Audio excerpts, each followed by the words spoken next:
This is Danny Flexen here for Seconds Out. Delighted to be joined by my good friend and promoter, of course, of Oleksandr Usyk, Mr. Alex Krassyuk. Alex, how are you? Not bad.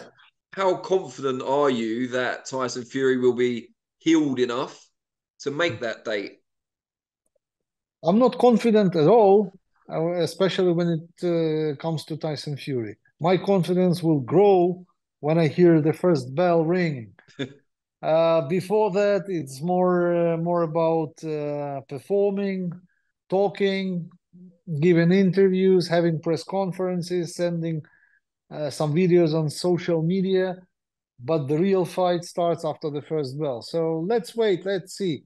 Whatever happens is something that has to happen. And Turkey Al Sheikh, of course, announced a couple of things regarding this new date. First of all, if either fighter were to pull out, they would forfeit $10 million of their own money and give it to their opponent. Now, Tyson Fury's just pulled out with no penalty. Usyk's not pulled out. Does it seem a little unfair that both fighters are subject to this forfeit? We did not go deep into discussions. This condition was proposed by our side. We call it Lapin rule. Sergey Lapin, who is the head of Usyk camp, he was the one to insist on this one. And the second one was that in any case, if Tyson pulls out, someone else has to fight him on this date. Probably Saudi people, they tried to reflect the same condition for Tyson, but it's still subject to be under discussion. And there's been a lot of criticism out there of Tyson going into that sparring session wearing not a full face head guard, something he's never really worn in the past. Were you disappointed to see that? I was disappointed to see that because I can't up until now I can't believe that that exact video shows the moment of the cut. How the hell comes an uppercut and ending with an elbow right into you have your headgear like this. You have at least so it should be a very sharp elbow, maybe like a knife like Bruce Lee punch. So my vision is that the cut might have happened earlier, and some justification was taken on video, because when you come out and shout that, okay guys, I'm fucking not disciplined, I'm not surprising you. Uh, so I sparred without any headgear. I didn't put any Vaseline on my sparring partner gloves. I didn't put Vaseline on my eyebrows. So here I go with the cut. Unfortunately, I've taken a left hook to my eyebrow. So unfortunately, the fight of the century has to be cancelled because I missed this rule. I just skipped it because my team didn't insist on that, blah, blah, blah. It doesn't sound decent. So you have to justify your injury somehow. But I'm not questioning injury at all. The injury is true, is genuine. So and the fighter cannot fight with a cut like that. But you believing that it happened earlier, what was the delay in telling everyone if that was the case? Is it to come up with a story that makes sense? This is nothing more than just my imagination. Sure. So, do you want me to share my imagination? I'd love you to share your imagination. So, I've been myself in these situations before. And when it comes to an injury, when your fighter is injured, or let's say your opponent, you have announced the fight and you're coming closer to the date. You've invested so much already in the marketing, you're selling tickets, the show is on, the advertising is on your broadcaster, TV station, so they are pushing it. And at some point, you get an email, let's say, from opponent's manager saying, "Oh, sorry, my guy has an injury in his hand," for example. Sure.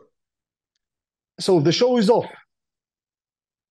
but you're not picking your phone up, going to Instagram and go live immediately saying, "Oh, sorry, we have some bad news." So you have to work out a strategy, Sure.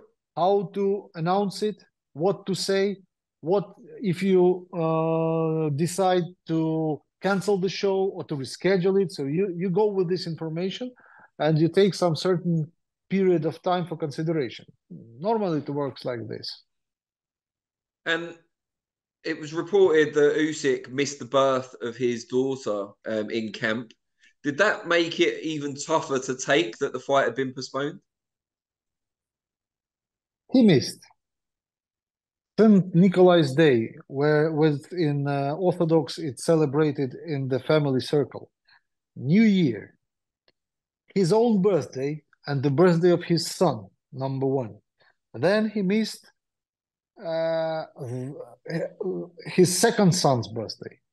Then he missed his daughter, real birth. He had to sacrifice this because boxing is like that. When you are fighting for the undisputed heavyweight championship, you have to sacrifice a lot. But when you sacrifice a lot, your prize is growing bigger. So it's normal for fighters to sacrifice. They've been sacrificing all of their lives from being kid. When their schoolmates went for parties, they went to the gym. So it's normal. He's not like putting it on a scale, saying, "Look how much I sacrificed." No, it's just a matter of fact. He did so, but he did so that for reason. He was aware of what he's doing. And is he now taking some time out before going back to the gym? Because you obviously don't want to spend 5 months straight in the gym. He's seen his daughter only on the pictures and on video calls. He now wants to go back to Ukraine to hug his daughter, to hug his wife, to spend some time there, and soon he'll be back for hard work. Glad to hear it. The other thing that Turkey Al Sheikh promised, aside from the $10 million forfeit, is that there would be a replacement fight, as you mentioned earlier, for whoever is left standing if someone else pulls out. For Tyson Fury, His Excellency said that would be hopefully Anthony Joshua. And he said for Usyk, it'd be an opponent of his choosing. Is there a short list that His Excellency has insisted on? Because Usyk could suggest anyone, couldn't he? Uh, when it's been said Usyk is choosing, how can we speak about the short list? The short list is the rating, but we have a concept to unite all the belts, and without fighting the IBF mandatory, we unfortunately cannot do so. So I think Filip Hrgovic will be our highest priority. As a boxing promoter, I shouldn't say it loud on media, but it's a matter of fact. I'm not telling some spaceship science. It's not a rocket science behind it. It's normal stuff. We all understand that this has to go on.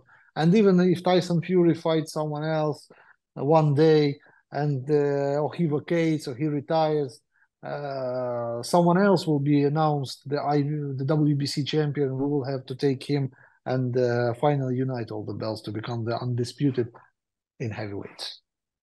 So on a scale of 1 to 10, 1 being not at all and 10 being really shocked, how surprised would you be if Tyson Fury were to pull out of the May date as well? This time it would be definitely positive, something between 3 and 4.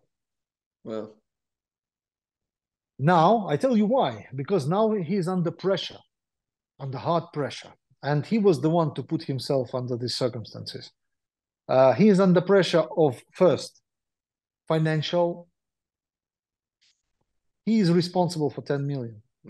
I mean, it's not Turki Al-Sheikh who's giving this money from some budget. It's Tyson Fury who has to pay his withdrawal. Number two, Turki Al-Sheikh, who is quite, how to say, influential person, has given his reputation to save Tyson's reputation. So this is another very important push on Tyson's mental.